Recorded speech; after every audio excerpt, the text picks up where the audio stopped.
प्रधानमंत्री नरेंद्र मोदी ने प्रयागराज महाकुंभ में भगदड़ पर दुख जताते हुए कहा कि प्रयागराज महाकुंभ में हादसा अत्यंत दुखद है। इसमें जिन श्रद्धालुओं ने अपने परिजनों को खोया है उनके प्रति मेरी गहरी संवेदनाएं हैं और उसके साथ ही मैं सभी घायलों के शीघ्र स्वस्थ होने की कामना करता हूं। महाकुंभ में संगम स्थली पर देर रात भगदड़ मचने से कई लोगों की जान जा चुकी है और हालांकि अभी खबर है कि और भी मरने वालों की संख्या बढ़ सकती है। प्रधानमंत्री नरेंद्र मोदी ने सीएम योगी आदित्यनाथ से हालात की जानकारी ली और तत्काल मदद के निर्देश भी दिए। वो लगातार स्थिति पर नजर बनाए हुए हैं।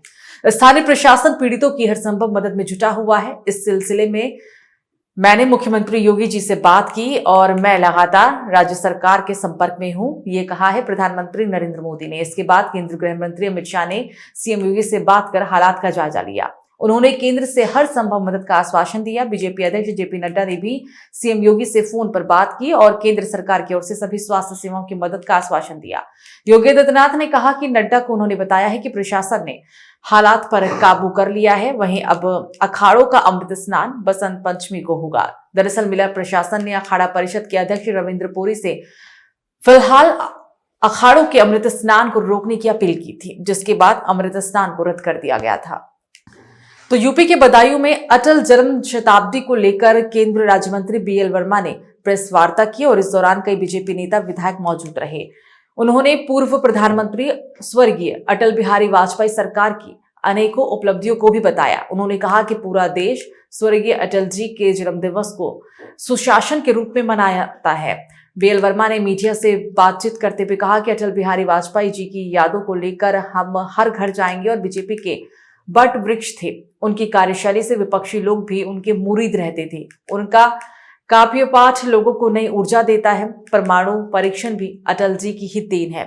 इस दौरान राज्य मंत्री बीएल वर्मा ने अन्य सवालों के जवाब देते हुए राहुल गांधी को लेकर कहा कि राहुल गांधी अपने विचार स्पष्ट करें और अपना मन ठीक करके दुविधा को दूर करें। वो सलाह पर चलने वाले नेता हैं। वे अपने विवेक का इस्तेमाल नहीं करते।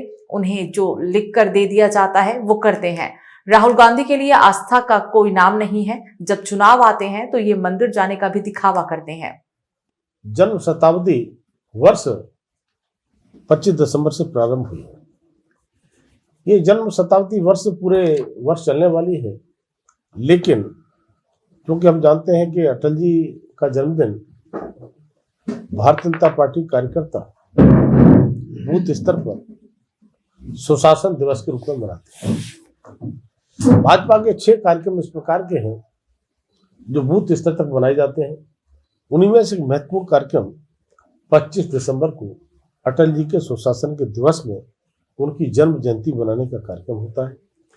क्योंकि यह जन्म शताब्दी वर्ष है तो केवल भाजपा कार्यकर्ता ही नहीं, देश के वो सब लोग जो अटल जी से प्रभावित थे, अटल जी के प्रशंसक हैं या उनके साथ में बहुत सारी यादगारें अटल जी के साथ जुड़ी रही होंगी। ऐसी स्मृतियां, चाहे वो कोई उनके पास में फोटोग्राफ्स हो सकते हैं, चाहे पेपर की कटिंग हो सकती है, उनके साथ में कुछ इस प्रकार के संस्मरण हो सकते हैं। तो एक बार पार्टी ने तय किया है कि हम पूरा संकलन करके एक बार अटल जी का पूरा संकलन जब हो जाएगा तो प्रदेश स्तर पर, जिले स्तर पर या राष्ट्रीय स्तर पर हम अलग अलग तरीके की पत्रिकाएं, अलग अलग तरीके की चीज़ें हम निकालने काम करेंगे। क्योंकि अटल जी की ये संकलन की चीज़ें एक तरह से हमारे लिए धरोहर जैसी होंगी। तो आज जन्म शताब्दी वर्ष में 25 दिसंबर से लेकर के 31 जनवरी तक ये संकलन का काम उनकी स्मृतियों का चलना है। और इसी में भारतीय जनता पार्टी कार्यकर्ता तो ऐसे जनसंघ काल से लेकर के अटल जी के किसी भी समय किसी भी तरह से उनका जुड़ाव रहा हो तो भाजपा के लोग भाजपा की करते ही हैं। लेकिन बहुत सारे ऐसे भी लोग थे, किसी दल में काम करते होंगे, किसी समाज सेवा क्षेत्र में काम करते होंगे। हो सकता है कि चूँकि वो बहुत बड़े कवि भी थे, उनकी काव्य शैली पूरे देश में बहुत ही चर्चित थी, तो मैं कह सकता हूँ। और आज ऐसे समाजसेवी और कवि लोग जो रहते हैं उनके पास में न जाने कैसी कितनी पुस्तकें तो हैं, उनकी बहुत सारी कविताएं, इसके अतिरिक्त भी बहुत सारे संस्मरण होंगे, उनको हम संकलित करने का काम कर रहे हैं। तो आज मैं बदायूं में प्रेस कर रहा हूँ, बदायूं का कोई व्यक्ति ऐसा न छूटे जो अटल जी के विषय में कुछ बताना चाहता हूँ, अटल जी के विषय में उनके पास में कुछ हो। तो यूपी के हमीरपुर जिले में पूर्व प्रधानमंत्री अटल बिहारी वाजपेयी का जन्म शताब्दी वर्ष बीजेपी कार्यालय में मनाया गया, जिसमें जिले के सांसद, विधायक सहित कानपुर बुंदेलखंड क्षेत्र अध्यक्ष प्रकाश पाल भी शामिल हुए। इस दौरान पूर्व प्रधानमंत्री के कार्यों पर चर्चा करते हुए जानकारी भी दी गई। कार्यक्रम की अध्यक्षता कर रहे कानपुर बुंदेलखंड क्षेत्र अध्यक्ष प्रकाश पाल ने बताया कि अटल स्मृति संकलन व संपर्क अभियान 31 जनवरी तक सभी जिलों में चलना है, जिसमें अटल जी के साथ साझा किए गए पल के स्मृति चिन्ह देकर पेपर की कटिंग, किताब, ऑडियो, वीडियो की क्लिप एकत्रित करनी है। जिनके पास अटल जी से संबंधित कोई स्मृति है, सम्मान पूर्वक उनकी कॉपी लेकर उन्हें सम्मानित भी करेंगे। ये भारत रत्न, भारत के पूर्व प्रधानमंत्री, भाजपा के संस्थापक राष्ट्रीय अध्यक्ष, महान राजनेता श्रद्धेय अटल बिहारी वाजपेयी जी का जन्म शताब्दी वर्ष चल रहा है और भारतीय जनता पार्टी उनकी तमाम देश भर में जो स्मृतियां हैं, जिन लोगों के साथ काम किया है, ऐसी स्मृतियों का संग्रह 31 जनवरी तक करेगी। जिनके पास भी उनके छायाचित्र, उनसे संबंधित लेख, कोई वीडियोग्राफ, कोई ऑडियो और साथ में कोई उनका हस्ताक्षर किसी को दिए हैं या कोई वार्ता किया है, ऐसे अटल के साथी सहयोगी रहे लोगों के साथ मिलकर उनसे अटल की उस विरासत को संग्रह करेगी पार्टी और उनको सम्मानित करेगी। 31 जनवरी तक इस अभियान को चलाकर फिर जितनी भी अटल से जुड़ी विरासतें संग्रहित की जाएंगी, उनको जिला स्तर पर डिजिटल एक प्लेटफॉर्म पर एकत्रित करके 15 फरवरी से 15 मार्च के बीच हर जिले में अटल विरासत सम्मेलन आयोजित किए जाएंगे, जिसमें उनके साथ काम करने वाले लोग, प्रबुद्ध वर्ग, अटल को चाहने वाले लोगों का एक विशाल सम्मेलन करके उनके विराट व्यक्तित्व को जन सामान्य तक पहुंचाने का काम किया जाएगा। क्योंकि अटल जी बहुत जहां आज़ादी से पूर्व उन्होंने सामाजिक क्षेत्र में, चाहे आरएसएस में कार्यकर्ता के नाते, फिर जनसंघ के में काम किया हो, भाजपा के राष्ट्रीय अध्यक्ष के रूप में, नेता प्रतिपक्ष के रूप में और भारत के प्रधानमंत्री के रूप में, ऐसी तमाम भूमिकाओं में एक लंबा संसदीय जीवन और संगठनात्मक जीवन, एक कवि के नाते, एक पत्रकार के नाते उन्होंने जो भी काम किए हैं, उन सबको एकत्रित करने का लक्ष्य पाया। तो बुलंदशहर में एक कलयुग का श्रवण कुमार अपनी मां को पैदल गाड़ी से महाकुंभ प्रयागराज ले जा रहा है।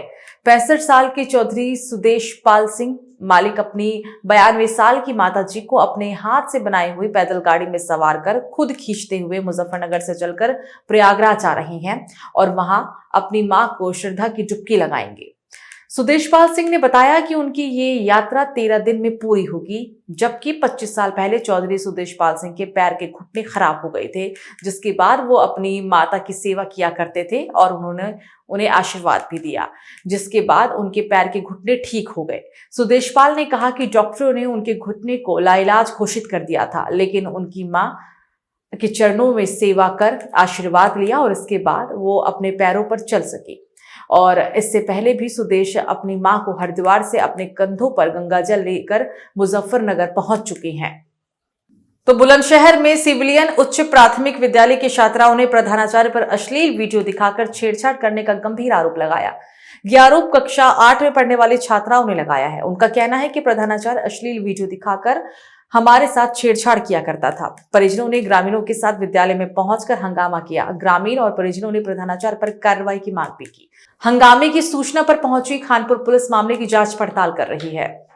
बात ये थी कि मतलब लड़कियों पर जो प्रिंसिपल साहब है ना जी, नाम तो उनका पूरा पता नहीं है, हेमदत्त